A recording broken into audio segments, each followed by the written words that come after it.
Hello friends, রথযাত্রার অনেক অনেক শুভেচ্ছা, প্রীতি ও ভালোবাসা। সবাই ভালো থাকবে, সুস্থ থাকবে এই কামনা আমি করি। নাক ঢেকেছি কি জন্য, সবাই হয়তো মনে প্রশ্ন থাকবে, এবার দেখাবো আমি কি জন্য নাক ঢেকেছি।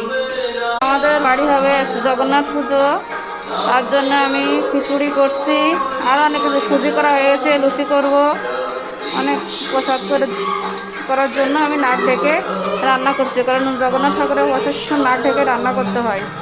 এবার আমি ভাজবো হচ্ছে লুচি, লুচি ভাজছি।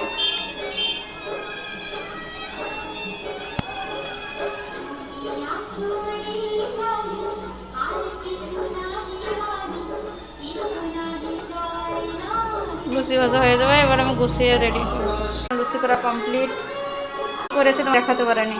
লুচি বলছে আমার এক যা, এটা ই করছে, কাঁড়াল তুলছে, দেখো ঠাকুরের ঠাকুর ঘর।